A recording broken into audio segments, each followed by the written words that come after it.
The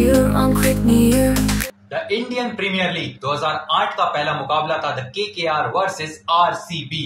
वहां कोलकाता का पुचका मिलेगा बेंगलुरु की फिल्टर कॉपी से। लेकिन अगर मैं बात करूं यहाँ पर आईपीएल 2025 के सीजन की, so we have players they have known for their टी20 बैटिंग स्किल्स। और जिस तरीके से इस खेल में परिवर्तन आया है, जिस तरीके से आईपीएल ने एक तड़का डाला है क्रिकेट में, that was phenomenal since 2008। और आईपीएल turned 18 साल का हो चुका है आईपीएल और Indian Premier League. This is the festival of India.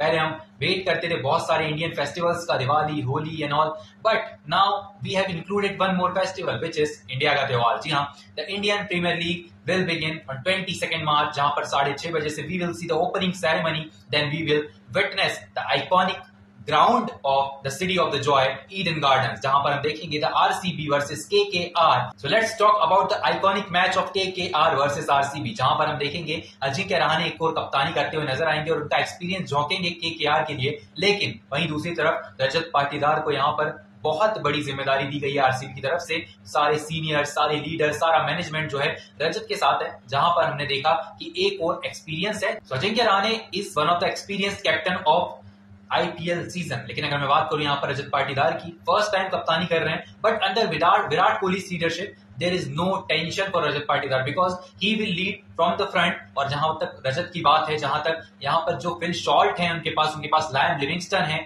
और जितेश शर्मा है, देवदत्त पडिक्कल है, ये एक सितारों से सजी हुई टीम इस बार नजर आ रही है। लेकिन अगर मैं बात करूं ऑलराउंडर्स की, वो थोड़ी सी कमी है। लेकिन आरसीबी के पास एक लकी चार्म भी है जो कि स्वप्निल है।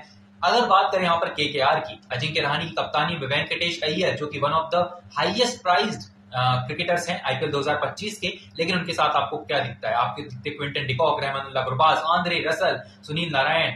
और वहां पर आंद्रे रसल और सुनील नारायण की एक तरीके से मोनोपोली है। और जिस तरीके से हमने देखा है, जिस तरीके का प्रदर्शन करते हैं ओपनिंग में आंद्रे रसल, सुनील नारायण और आंद्रे रसल जिस तरीके से फिनिश करते हैं मैचेस को, इट्स बीन लाइक और केकेआर की यहाँ शुरू से एंड तक यहाँ पर कैरेबियन से कैरेबियन तक का सफर बहुत अच्छा रहता है कोलकाता नाइट राइडर्स का, जो कि देखने को मिला हमें आईपीएल 2024 के सीजन में। श्रेयस अय्यर की कप्तानी में, हालांकि अय्यर को रिलीज कर दिया है। So now let's talk about this particular match. Kolkata का वेदर कैसा रहने वाला है? थोड़ा सा क्लाउडी रहेगा, लेकिन जहां पर हम देखेंगे थोड़ी सी ह्यूमिडिटी जो कि हमें फिलहाल भारत में दिखाई दे रही है। अगर इस तरीके की गर्मी मार्च के मैचेस में होंगी, तो अप्रैल में जो मिड के मैचेस होंगे, जो आफ्टरनून मैचेस होंगे, वहां पर हमें और भी गर्मी दिखाई देगी। लेकिन अगर मैं बात करूं यहाँ पर इस पर्टिकुलर मैच की, तो यहाँ पर जिस तरीके की ह्यूमिडिटी है और जिस तरीके का यहाँ पर जब मैच का दूसरा पार्ट आएगा, जब हम सेकंड इनिंग देखेंगे, जब चेस कर रही होगी कोई टीम, वहां पर ड्यू जरूर पड़ेगी। और अगर ड्यू पड़ेगी तो वहां पर गेंदबाजों के लिए आसान नहीं होगा। वैसे ही पंजाब किंग्स ने 262 रनों का स्कोर चेस किया था ईडन गार्डन्स में अगेंस्ट केकेआर। लेकिन अगर बात करें यहाँ पर आरसीबी की, उनके पास भी वो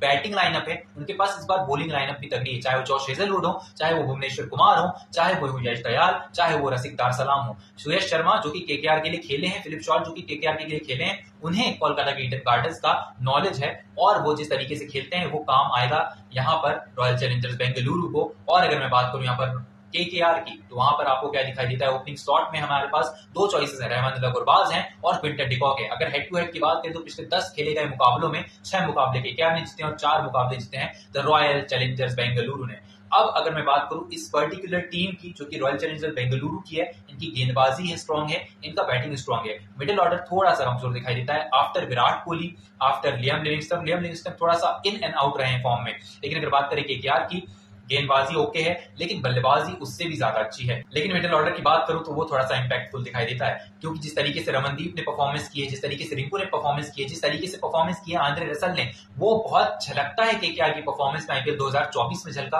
और अब आईपीएल 2025 में हमें भी इंतजार रहेगा कि रिंकू सिंह की परफॉर्मेंस कब आती है। हालांकि अगर बात करें एक मजेदार मुकाबला जिस तरीके से हो सकता है कि अगर 185 से 200 तक का स्कोर कर ले अगर केकेआर, और उसके बाद विराट कोहली का यहाँ पर चेस करते हुए शतक या अर्धशतक आए, so that will be a treat for IPL fans की ओपनिंग मुकाबले में उन्हें बहुत अच्छी एक चीज देखने को मिलेगी, that they will witness the king Kohli at the Eden Gardens to play against KKR, the defending champions of IPL 2024. लेकिन अगर बात करें यहाँ पर बाकी टीम की, देवदत्त पडिक्कल या जितेश शर्मा में से कोई एक खेलेगा, and I personally believe that Jitesh Sharma is a wicket keeper और उन्हें चांस पहले देना चाहिए। लेकिन अगर फिलिप शॉर्ट विकेट कीपर है तो आप शायद देवदत्त पडिक्कल को लाए। देवदत्त पडिक्कल का बेंगलुरु में बहुत अच्छा स्कोर करने की आदत थी उनकी, लेकिन फिर वो राजस्थान रॉयल्स में गए, उतने मौके मिले नहीं और वो फ्लॉप भी साबित होते रहे कंटिन्यूअसली। उसके वजह से भी थोड़ा सा जो है यशस्वी जायसवाल ने टेक ओवर किया, फिर संजू सैमसन ओपन करने लगे, जॉस बटलर फिर 3 नंबर पर आने लगे, लेकिन देवदत्त पडिक्कल की जगह कहीं ना कहीं टीम में नहीं बनती थी। लेकिन इस बार क्योंकि वो आरसीबी में है, थोड़ा सा अलग रंग दिखेगा, अलग चीजें दिखेंगी और शायद देवदत्त पडिक्कल को मौका मिलता हुआ दिखाई दे रहा है। Let's talk about the dream 11 team of RCB versus KKR.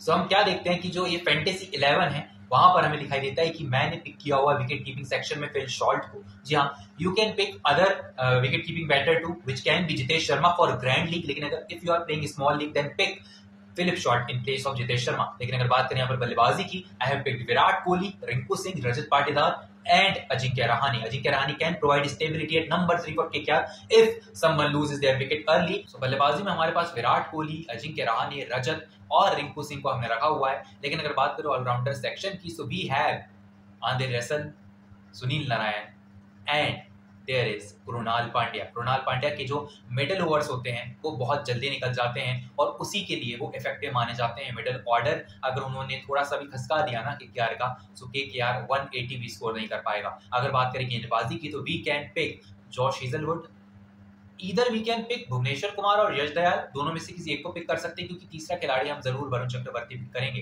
क्योंकि अगर बात करूं सुयश की या रसिकदार सलाम की, शायद वो खेल सकते हैं एज एन इम्पैक्ट सब, लेकिन अगर बात करें केकेआर की इम्पैक्ट सब के तौर पर वहां पर बहुत सारे हमें खिलाड़ी के ऑप्शंस नहीं दिखाई देते हैं। क्योंकि अगर बात करें यहाँ पर गेंदबाजी की तो जॉश हेजलवुड से बेहतर एंड्रिक नॉर्किया को मैं पिक नहीं करना चाहूंगा। हालांकि उन्हें मदद जरूर मिलेगी कोलकाता के पिच पर, लेकिन लप्पे भी उतने ही रखते हैं और कोलकाता के पिच बल्लेबाजों को सपोर्ट करती है। So we have the player like Josh Hazlewood, so we can't go for Enric Norkia in small league. In grand league, you can try the matchups of Enric Norkia, Yash Dayal, and Bhuvneshwar Kumar. So I'll meet you in the review of KKR versus RCB and MI versus CSK preview, the El Clasico. Till then, stay tuned.